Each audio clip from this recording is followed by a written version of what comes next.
তুমিও কি সেই প্রজাতির মানুষ যে কিনা ঘুম ভার্সেস পড়াশোনা নিয়ে প্রচুর চিন্তিত? তোমার পড়ালেখা করতে ইচ্ছাই করে না, তোমার খালি ঘুমাইতে ইচ্ছা করে। আবার এমন মানুষও তুমি খুঁজে পাবা যে কিনা ঘুমকে অনেক কম গুরুত্ব দেয়, অনেক পড়ালেখা করে কিন্তু পরীক্ষায় কোনো লাভ হয় না। আজকে কথা বলবো যে ঘুম ভার্সেস পড়াশোনা বা বিশ্রাম ভার্সেস পড়াশোনা নিয়ে। তাহলে প্রথমেই চলে আসে যে আসলে বিশ্রামের গুরুত্বটা কতটুকু। এটাকে বলে তোমার মেমোরি কনসলিডেশন।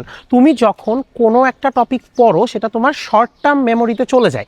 এখন ওই শর্ট টার্ম মেমোরি থেকে লং টার্ম মেমোরিতে যাওয়ার জন্য তোমার কিন্তু বিশ্রামের খুব ইম্পর্টেন্স আছে, বিকজ তোমার ব্রেন যখন রেস্টে থাকে তখন তোমার পড়াটা শর্ট টার্ম থেকে লং টার্ম মেমোরিতে চলে যায়। এখন এই পড়ার সাথে বিশ্রামের সংমিশ্রণে কিছু মারাত্মক টেকনিক আছে। তুমি পোমোডোরো টেকনিক ইউজ করতে পারো, অর্থাৎ 50 মিনিট পড়বে, 10 মিনিট বিরতি নিবে। এটা যে 50 আর 10ই হওয়া লাগবে এমন হওয়ার কোনো দরকার নেই, 30 আর 5ও হতে পারে। কিন্তু এমন যেন না হয় যে 30 মিনিট রেস্ট নিব 5 মিনিট পড়বো, এটা যেন না হয়। এরপর অ্যাক্টিভ রিকল তুমি মেনটেন করতে পারো, যে তুমি পড়ালেখা করতেছো, তুমি একটা চ্যাপ্টার একটা টপিক শেষ করে ওই টপিকটা বইটা বন্ধ করে সবগুলো টপিক মনে করার চেষ্টা করবে যে আমি কি কি জিনিস পড়তেছি।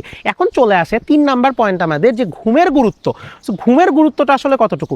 তুমি একটা পরীক্ষা একদম না ঘুমায় দিয়ে দেওয়ার চেষ্টা করো, আরেকটা পরীক্ষার আগে পর্যাপ্ত পরিমাণ, নট অনেক, তুমি 4 থেকে 6 ঘন্টা বা 5 থেকে 6 ঘন্টা, এটাও একটু বেশি পরীক্ষার আগের দিন হিসাবে ঘুমানোর চেষ্টা করো।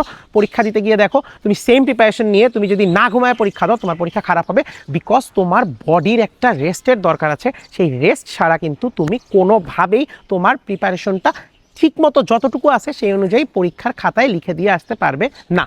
আর পড়ার মাঝখানে বিশ্রামের জন্য তুমি কিছু রিওয়ার্ড সিস্টেম নিজের জন্য রাখতে পারো। তুমি নাস্তা বিরতি রাখতে পারো, তুমি এন্টারটেইনমেন্ট ব্রেক রাখতে পারো, এবং একই সাথে তুমি কিন্তু পাওয়ার ন্যাপের একটা সিস্টেম রাখতে পারো, যে এতক্ষণ পড়ার পর আমি একটু 15 মিনিট চোখ বন্ধ করে একটু ঘুমিয়ে নিব, বা চোখটা বন্ধ করে আমি পিঠটা খাটের সাথে লাগিয়ে রাখবো, আমার একটু রেস্ট হবে। এই জিনিসগুলো যদি তুমি তোমার পড়ার সাথে ইনক্লুড করো, বা আমি 2 ঘন্টা পড়ার পর আমি আমার প্রিয় সিরিজের একটা এপিসোডের আধা দেখবো, এই রিওয়ার্ড সিস্টেম যদি নিজের মাথার মধ্যে ঢুকিয়ে ফেলো, তোমার বিশ্রামও হবে, পড়ালেখাও হবে, পড়ার সময় পড়া, বিশ্রামের সময় বিশ্রাম হবে, এবং দুইটার সংমিশ্রণে তোমার মারাত্মক একটা প্রিপারেশন হবে। এই কথাটা তুমি মিলিয়ে নিও প্রিপারেশনের সাথে।